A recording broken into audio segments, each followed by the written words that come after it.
अस्सलाम वालेकुम and hello everyone, welcome back to my channel. कैसे हैं आप सभी? आई होप आप सभी अच्छे से होंगे, खैर खैरियत के साथ होंगे। और मैं भी शुक्र अल्हम्दुलिल्लाह यहाँ पे एकदम बिल्कुल ठीक हूँ।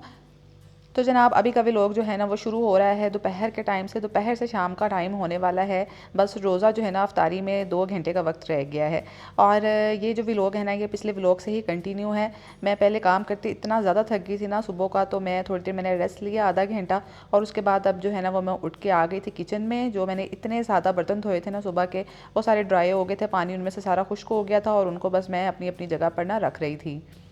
जब मेरे इतने ज़्यादा बर्तन होते हैं ना धोने वाले, तो फिर मैं इसी तरह वॉश करके जो है ना वो यहाँ पे जो सारा काउंटर है ना इसके ऊपर उल्टा करके रख जाती हूँ। जब सारा पानी अच्छे से ड्राई हो जाता है ना, तो उसके बाद ही मैं सारा शोकेस के अंदर जो है ना इनको फिर जोड़ लेती हूँ।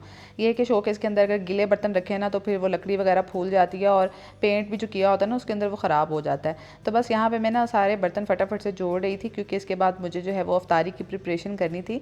और आज अफ्तारी में जो है ना वो बच्चों ने कहा था कि आज हमारे लिए कुछ अच्छा सा बनाएं, तो मैंने सोचा चले आज ना पिज़्ज़ा बनाती हूँ बच्चों के लिए। और बच्चे तो आपको पता है पिज़्ज़ा का नाम सुन के कितने खुश हो जाते हैं। तो बस मैंने हादिया से बोला कि पिज़्ज़ा बना लें, तो उसने कहा बना लेते हैं। तो मैंने कहा कि टाइम जो है ना वो बहुत कम है अफ्तारी में, और पिज़्ज़ा डो को जो है ना वो राइज़ होने के लिए भी 1 घंटा लग जाता है। और जैसे कि आजकल मौसम भी जो है ना वो थोड़ा सा अभी ठंडा ही है, इतना ज़्यादा गर्मी नहीं हुई। तो पिज़्ज़ा डो को राइज़ होने के लिए आपको पता है थोड़ा ज़्यादा टाइम लग जाता है, 1.5 घंटा भी लग सकता था। तो बस यहाँ पे मैंने ये सवैयाँ बची हुई थी कल की गुड़ वाली, तो ये मैंने निकाल के जो है ना एक साइड पे रखी और बाउल खाली किया वॉश करने के लिए। तो इतने ज़्यादा बर्तन हो जाते हैं ना फ्रिज में अफ्तारी में, आजकल जैसे कि रोज़ों का माहौल चल रहा है, तो बाज़ दफ़ा थोड़ी थोड़ी सब लोग जो है ना लेफ़्ट ओवर बच जाता है इतना ज़्यादा ना, बच्चे थोड़ा थोड़ा सा छोड़ देते हैं।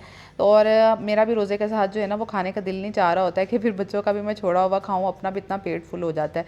तो वो फिर मैं फ्रिज में रख देती हूँ कि जब दोबारा जो है ना वो जब खाएँगे ना तो फिर मैं इनको खा लूँगी। तो वो इस तरह करके फ्रिज में इतना ज़्यादा सामान जमा हो जाता है, और जब बाहर निकालो ना तो फिर इतने ज़्यादा बर्तन हो जाते हैं।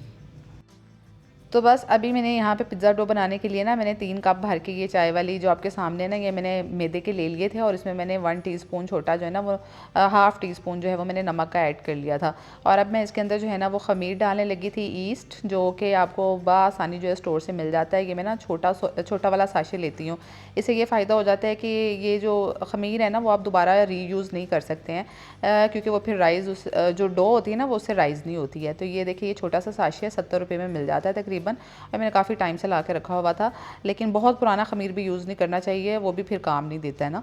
तो इसके अंदर मैंने भर के 1 टीस्पून जो है ना वो मैंने इसके अंदर डाल लिया था, इतना काफ़ी होगा मुझे। और ये जो है ना इससे 2 मीडियम पिज़्ज़ा बन गए थे इजीली ना, लेकिन मैंने एक बनाया था और एक पिज़्ज़ा की डो रख ली थी। तो ये है कि इस जो आप इतनी अगर क्वांटिटी में मैदा लेंगे ना तो आपके 2 मीडियम साइज़ के पिज़्ज़ा बन जाएंगे। और अभी जो है वो मैंने इसके अंदर जो है 1.5 टीस्पून भर के चीनी का भी डाल दिया था। और अब मैं इसके अंदर इसको ना डो को गूंदने लगी हूँ, और उसके लिए मैंने ये यहाँ से दूध ले लिया है। और दूध जो है ना ये मैंने वही बॉईल करके रखा था, पिछले व्लॉग में आप लोगों ने देखा होगा, नहीं देखा तो जल्दी से मेरा पिछला व्लॉग जाके देख लें जो लोग न्यू आए हैं मेरे चैनल पर, ताकि हमारा और आपस में आपका और मेरा जो है ना वो एक कनेक्शन बॉन्ड हो जाए, एक फैमिली की तरह, ठीक है। तो पिछला व्लॉग भी लाजमी देखिएगा, और न्यू आए ना तो सब्सक्राइब भी लाजमी कर लीजिएगा मेरे चैनल को। तो यहाँ पे जो है ना मैंने नीम गर्म दूध ले लिया था, और ये जो है ना मैं इसे अच्छे तरीके से गूंद लिया था। और दूध जो है वो ना बहुत ज़्यादा ठंडा था और ना बहुत ज़्यादा गर्म था, नॉर्मल सा था, नीम गर्म, जिसमें आसानी से आप जो है ना अपनी उंगली डिप करके देख सकते हैं। तो बस मैंने उसको गूंदने के बाद इसमें हल्का सा मैंने ऑयल लगाया, 1 to 2 टेबल स्पून, और इसको मैंने ना अच्छे से एक दफ़ा मैदे की डो को ना इस तरीके से गूंद लिया था। इससे क्या होता है कि इसमें बड़ी अच्छी सी लचक पैदा हो जाती है डो में, और जो हमने ख़मीर डाला है ना अंदर, उसका वो जो दाना है ना वो अच्छे से इसमें घुल जाता है, मिक्स हो जाता है, सारी चीज़ें यकजान हो जाती हैं। तो जब आपको लगे कि ना मैदा जो है वो आपके हाथों पे चिपक रहा है ना, तो आप थोड़ा सा हल्का सा हाथों पे ऑयल लगा लें, तो ये फिर बिल्कुल नहीं चिपकता। और ये मेरे काउंटर की सरफेस पे भी नहीं चिपक रहा था ना इतना ज़्यादा। तो यहाँ मुझे 5 मिनट हो गए हैं मैदे की डो को सारे को गूंदते हुए, और ये बहुत अच्छे से 5 मिनट में इसमें काफ़ी अच्छे से लचक भी आ गई थी।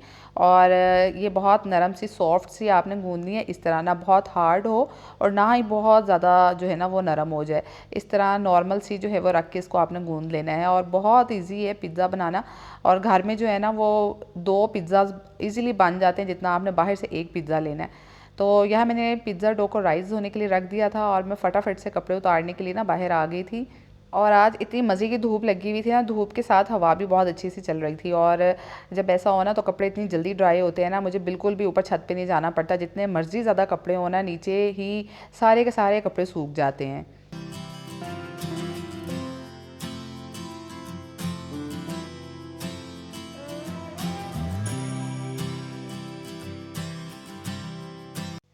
तो बस मैं यहाँ फटाफट से मैंने कपड़े उतारे और ये धूप और हवा वाला कम्बिनेशन है ना, ये मुझे बहुत ज़बरदस्त लगता है। धूप से गर्माइश मिलती है कपड़ों को, और हवा से जो है ना वो स्पिनिंग वाला इफेक्ट आता है और कपड़े इतनी जल्दी सूखते हैं ना, 1 से 2 घंटों में सारे कपड़े ड्राई हो जाते हैं। तो मैं जल्दी से कपड़े ले आई अंदर, क्योंकि मैंने कहा कि पिज़्ज़ा डो अभी राइज़ हो रही है और हम लोगों ने ना साथ में पकोड़े बनाने थे। कोई इतना लंबा चौड़ा मेन्यू नहीं था आज अफ्तार का ना, और मैं कुछ भी सालन वगैरह में कुछ भी कुक नहीं करना था आज मुझे, क्योंकि बच्चे जो है ना वो फिर बस 1-2 चीज़ें खा के पेट भर लेते हैं। और मेरे जो हस्बैंड है ना, उन्होंने भी आज घर पे अफ्तारी नहीं करनी थी। तो हमने अपने लिए जो है ना 3 जनों के लिए सिर्फ पकोड़े बनाने थे और साथ में पिज़्ज़ा बनाना था। तो पिज़्ज़ा खुद से बहुत हैवी हो जाता है, तो मैंने कहा बस इतना ही काफ़ी है ना आज। तो यहाँ पे मैंने कहा फटाफट से कपड़ों को फोल्डिंग कर लें, तय लगा लूँ।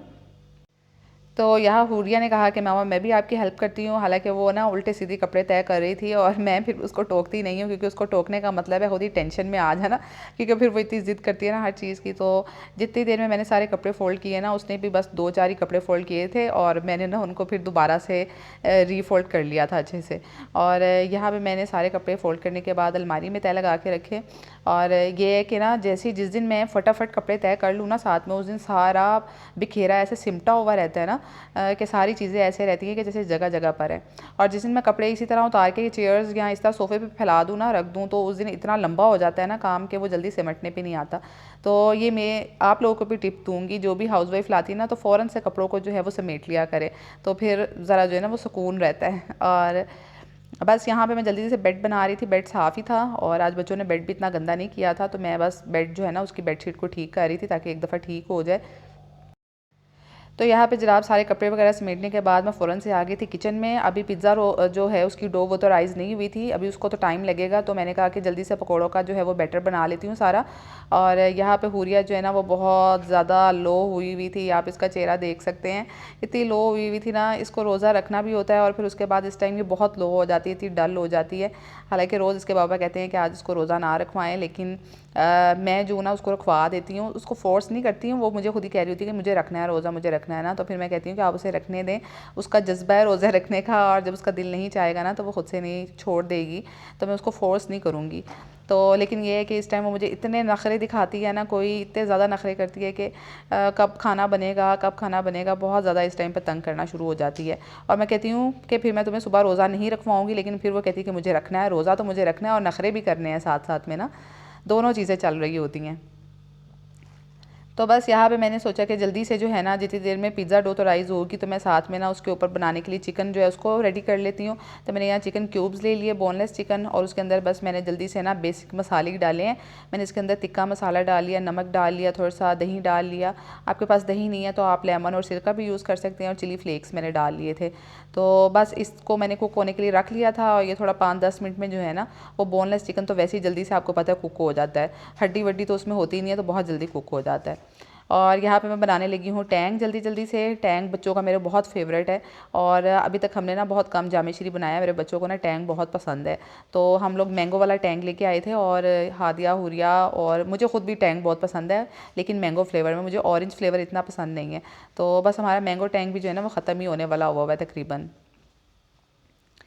और यहाँ पे बन रहे हैं साथ साथ पकोड़े और साथ साथ पिज़्ज़ा बन रहा है। पिज़्ज़ा की डो को जो है ना मैंने 2 हिस्सों में कर लिया था, और एक हिस्सा तो मैंने फ्रिज में रख दिया था कि बाद में यूज़ करूँगी, और दूसरा जो हिस्सा है ना उसको मैंने ये फ्राई पैन के अंदर अच्छे से फैला लिया था, और साथ में ना उसको मैंने दोनों साइडों से हल्का हल्का सा कुक कर लिया था। तवे के ऊपर रख के, तवे के नीचे जो है ना इस टाइम पे फ्लेम मैंने ऑन की हुई थी, ताकि सारी जो है ना वो एक बैलेंस्ड उसको हीट मिलती रहे। तो मैंने दोनों साइडों से हल्की हल्की डो को कुक कर लिया था, और उसके बाद मैंने कांटे की मदद से जो है ना उसमें हल्के हल्के से पोक करके सुराख कर लिए थे, और अब इसके ऊपर मैंने अच्छे से जो है ना वो पिज़्ज़ा सॉस लगा ली थी। अब मेरे जो लफ्ज़ है ना वो आगे पीछे हो रहे हैं। तो ये देखें नीचे से कितनी अच्छी सी कुक हो गई है ना, आपको नज़र आ रही है, मैं आपको दिखा भी रही हूँ। तो बस इसके ऊपर अच्छे से पिज़्ज़ा सॉस लग गई। अब जो है हमारी डो भी रेडी हो गई है। बस मैं जल्दी जल्दी इसके ऊपर जो है वो सारी ये लगाऊंगी। जो चिकन का मैंने तैयार किया है, और ये मैंने वेजिटेबल्स भी काट के रखी हुई हैं।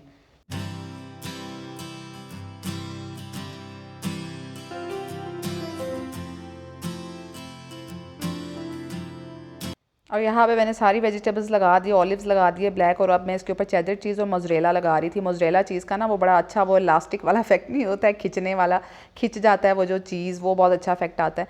और ये जो है ना देखिए ज़बरदस्त सा हमारा रेडी हो गया। इसके ऊपर मैंने ना तवा हीट अप फुल करके ना, मेरा जो मोटे वाला तवा आपको नज़र आ रहा है, मैंने इसके ऊपर उल्टा करके रख दिया था हीट करने के बाद, तो ये सारा ऊपर से भी कलर अच्छे से आ गया था। तो हमारा पिज़्ज़ा अच्छे से कुक हो गया, ये देखिए नीचे से भी। आई होप आपने व्लॉग एंजॉय किया होगा। नए आए तो मेरे चैनल को सब्सक्राइब करते जाइएगा, वीडियो को लाइक करते जाइएगा। इंशाल्लाह नेक्स्ट व्लॉग में आप लोगों के साथ मुलाकात होगी। तब तक के लिए टेक केयर, अल्लाह हाफिज़।